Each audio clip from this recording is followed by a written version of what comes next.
okay, we put the Lions on the right track. Eric and I, we decided, you know what? Let's don the Brad Holmes villain sweatshirt. Let's throw on the grit hat for a second. You should have had it on today. I should have. You're right. But let's go ahead and let's decide what's the perfect offseason blueprint for the Detroit Lions, knowing what we know. They've signed Cam Sutton. They've signed Alex Anzalone. So what moves are we making? Are we cutting people? Are we signing free agents? We got to keep $14 million in cap space for the draft picks as they're slotted right now with no draft picks being moved. Mm-hmm. So, Eric, are you making any cuts? I'm making some cuts. I think there are some pieces that they could afford to let go. I'm going to just start with two names right now that I believe they need to get rid of. Charles Harris will be one of those names. There was a lot of upside and promise for him. Had a problem staying healthy. He's 28 years old, and you're looking to upgrade, with rookies at this point. I would let him go. Big V also, I would let go. His $12 million cap hit. Taking him out would save you some good money. And again, that's another position in need that they could potentially looking at to address in the draft. There are some positions later in the middle rounds that they could go after, and I think it would be an easy plug for what they need next to their tackles and their center. Yep. I would love to see them make that move. To me, those are the two guys I would start. I would maybe think about restructuring. Actually, no, I'll leave Goff's deal alone. Maybe talk to Taylor Decker about restructuring his deal. But as of right now, those are the two cuts that I would make right now to free up some money. If you restructure Goff's deal, he's your quarterback for the next 5 years. That's why I don't want to. Okay. That's why. But we're not having that conversation. We're not. Tonight. No, leave us alone, Goff fans. I'm cutting those two guys as well. Okay. But I'm also adding Romeo Okwara to it. That's a good because name. Okay. If we add those three guys together, you would save $6.5 million by releasing Hal Vaitai, $7.5 million by releasing Romeo Okwara, and $4 million by releasing Charles Harris, which then leaves us with a pool of money of about $31 million. Now, subtract 14 from that, you got $17 million left to spend, and that's after the cap hits have been put in from Sutton and Anzalone, roughly. So you really only have, Eric, about $3 million left to sign, left to spend. How are you making that work? I don't think they have a lot of moves available at this point. I'm sorry. Let me rephrase that. We have 31 million. We took 14 off. You have 17 million. Right. Okay. So 17. I was a history teacher for a reason. We have 17 million to spend. I don't like math either. It's okay. How are you spending that 17 million, Eric? Yeah, I don't think they have a whole lot of moves left that they can make. Again, I thought the big point of emphasis was going to be to re-sign a lot of their guys and maybe splash on one, which is kind of what they're doing now. So I like that they got Bugs back. I don't love Anzalone. At this point, I would make sure DJ Shark comes back. We've gone back and forth on this. Yep. We're in agreement here? We're in agreement here. Oh, sound the bells and the whistles. What? We agree on this one? Yeah, he's on my list. Oh my goodness. Yeah, I think it has to happen, man. I don't see them drafting a receiver in the draft. No, they shouldn't. Because the only receivers really worth taking are generally going to be before the third round. You could probably sneak one out in the fifth round, maybe. Right. I didn't see anybody worth taking, but yeah. For me, I'm to the point now after seeing what all's gone down Monday and then the rest of the way, like, let's just run it back and then add through the draft. So, like, for me, that's what it looks like. Try to get like a $2 million cap hit on Jamal Williams. Sign him for more money, but, signing bonus, performance incentives, whatever the case is. Yeah. Sign John Kaminsky back. I had Tremaine Edmonds on my list, and then he signed with the Bears, and I was upset about that. But so Tremaine Edmonds, he's gone. That's not even an option. So with him gone, it's in-house signings: Jamal Williams, John Kaminsky, and DJ Chark. I don't know why I have some feeling that Jamal Williams is not going to be back. I just, for some reason, don't think he's going to come back. The fact that it had not happened yet. is making me to Ancelotti's deal before him. Like, that rubbed me the wrong way, and I still think you can get Shark for the cheap. So, and you bring up an interesting point. Which one's more integral to their success, Alex Anzalone or Jamal Williams? Gosh, I mean, at this rate, it's sadly, this is gonna sound crazy, but I kind of think it's Ancelotti. I ain't gonna lie. Yeah, that's why they signed him first. Yeah, even though I think Jamal's better for the locker room, the fans, all of that. I mean, he's the favorite athlete of Detroit sports right now. So,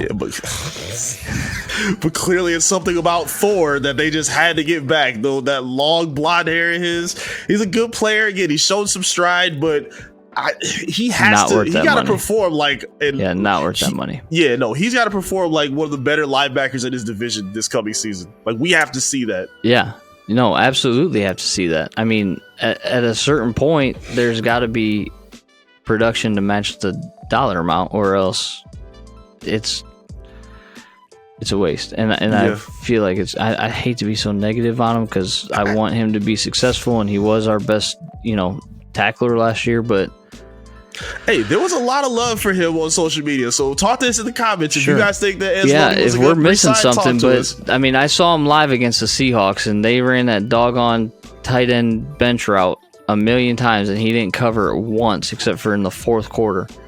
So I don't know. If they make those signings, so if they sign Sutton, they sign Jamal, they signed Anzalone, Bugs, they bring back Chark, maybe they bring back Kaminsky.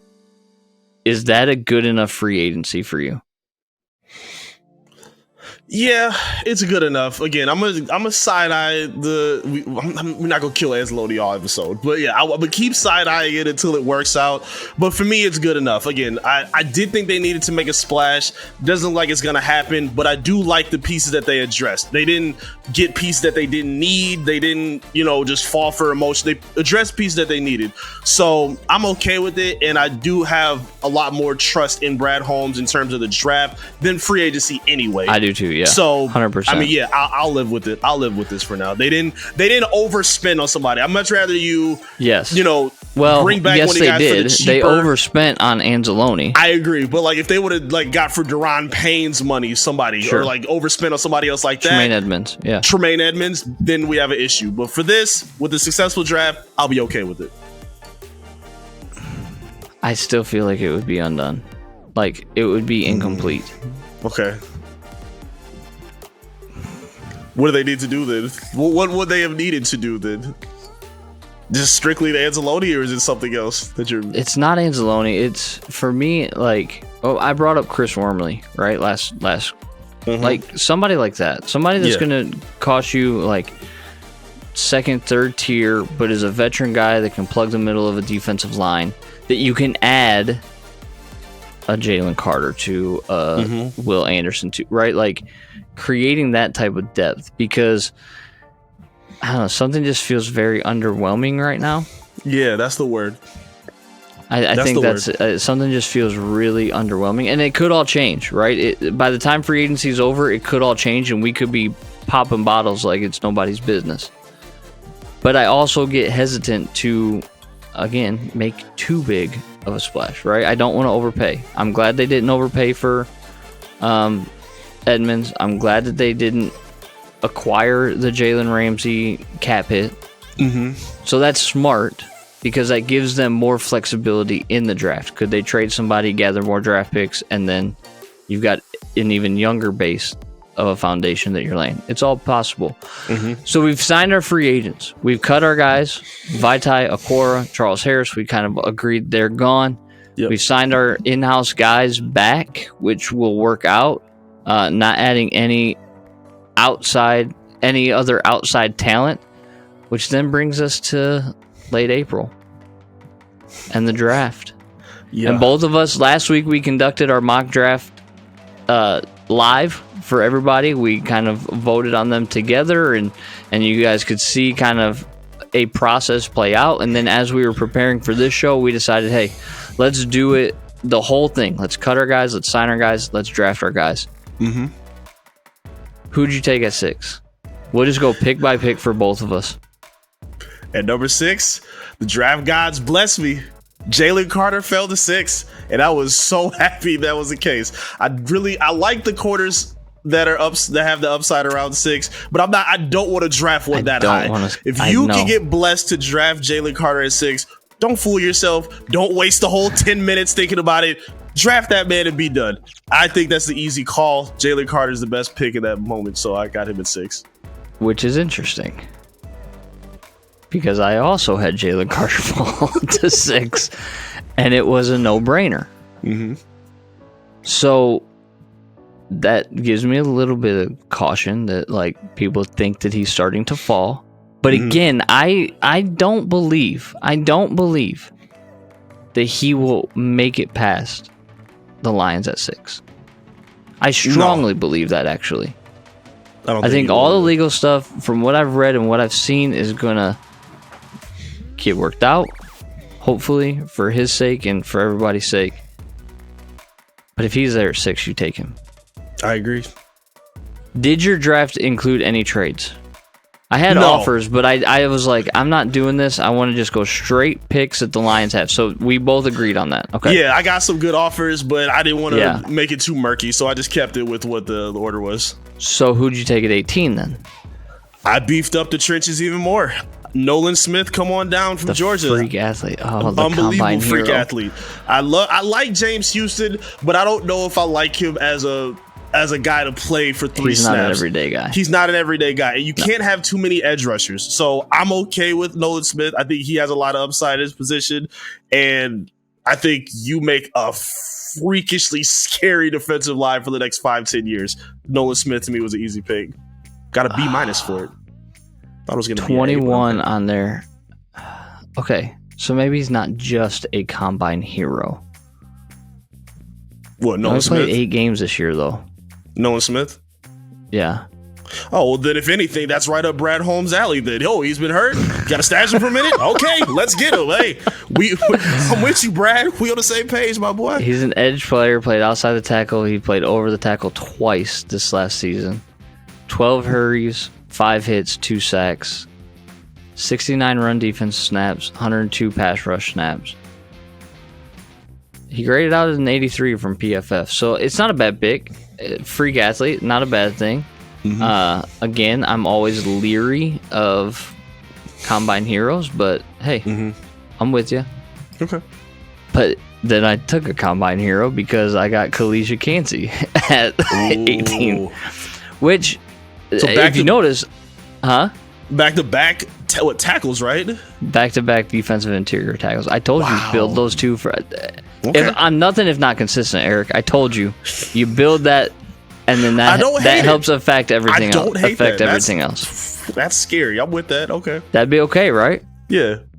You had Aleem McNeil, and Josh Pascal. Those 4 rotating in there in the defensive interior, and then you got Hutch and Houston and Bugs. Scary hours. It could work out. Who'd you get in the second round at pick 48? Wait, what grade did you get for that? An A. Oh, you got an A for it? Okay, that's good. I like that. Appreciate it, BFF. I have 1 grade below an A on this one, and I disagree with it strongly.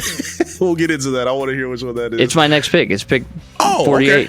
Okay, man. For me, I got a B on this one, and it's the other side of the trenches. I got Steve Avila from TCU. Well, there's your answer, Eric. I got a B because I had Steve Avila at pick 48 too. Yes, there we go. So only B that I got on this draft, and I strongly disagree with it. We addressed the need. We got a good upside player with that grades out well. This is a good pick at 48. I don't know what PFF's smoking, but it ain't something good. I was offended by that too. I thought I was going to get very offended on that one. Like, really? He was all right. What'd you get in their second round pick 55? Pick 55, I went after another position in need. Just kind of sticking with that as of right now, but it's still the best position available, or player available for the spot. Linebacker Diane Henley for Washington State got an A+ for this. Are you in my brain? You got, bro, come on. I know you didn't. I did. That's crazy. At pick 55, I got Diane Henley from Washington State, linebacker. Okay. and I got a nice A+ for it. Hey man, great minds think alike. High five to us. Let's go. Great minds think alike. What did you take in the third round? Our fifth pick in the top 81, kind of like rounding out that sweet spot of draft capital. What did you take at 81? I got another cornerback addressed for this offseason. I got Garrett Williams out of Syracuse. I think I don't think they're set in terms of their secondary. I do think they need another piece, whether it's trading for somebody or drafting somebody. They need one more, if not maybe two more corners, depending on what they do with Okuda, because I have no idea what they're going to do. But I think Williams has good promise. I think he would be a good pick in the third round right there. I went a different direction this time. Okay.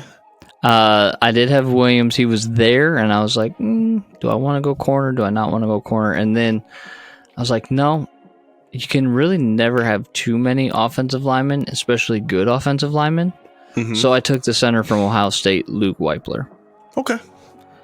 Because I figured he can either play there and move Ragnow to guard, or he can play guard and leave Ragnow at center, which I think would be ideal. But then that gives you Jonah Jackson, Weipler, Steve Avila. You don't need to re-sign Evan Brown. You've already cut Hal Valitai. He's gotta go. I wanted to go offensive line there. So yeah, Brown had way too many penalties for me last year. Yeah, he's got to go. Which is really interesting because 1, 2, 3, 4, 5, 6, 7. The Lions have 8 picks, and 3 of them I used on offense. By the way, or really? No, 5 of them. 5 of them I used on. 5 offense. of them used on offense. Yeah. Now that I'm looking at this, which I'm like, you gotta go defense. But I feel like with what I got in defense at the top of the draft, I could then go. That afforded me the opportunity to kind of lay back. So what'd you get in round 5 at 153? Okay, I'm not too bad at that. Again, I don't think Jamal Williams is coming back, so I addressed the running back position. Dwayne McBride, UAB. Me too. No, my gosh, come on. But that's after I said that Jamal Williams was coming back. So now you have a 4-headed monster in your running back room. You got Swift, you got Reynolds, you got Jamal, and you got McBride. I like the way he graded out. They said he was quick. He doesn't have the breakaway speed, but I mean, averaged like 7.2 yards in his career per carry. He's 215 pounds and runs a lot heavier than that, is what I understood. So I'm with that because you need a time. You need a running back to help grind out time of possession. It helps to have guys like that on your team.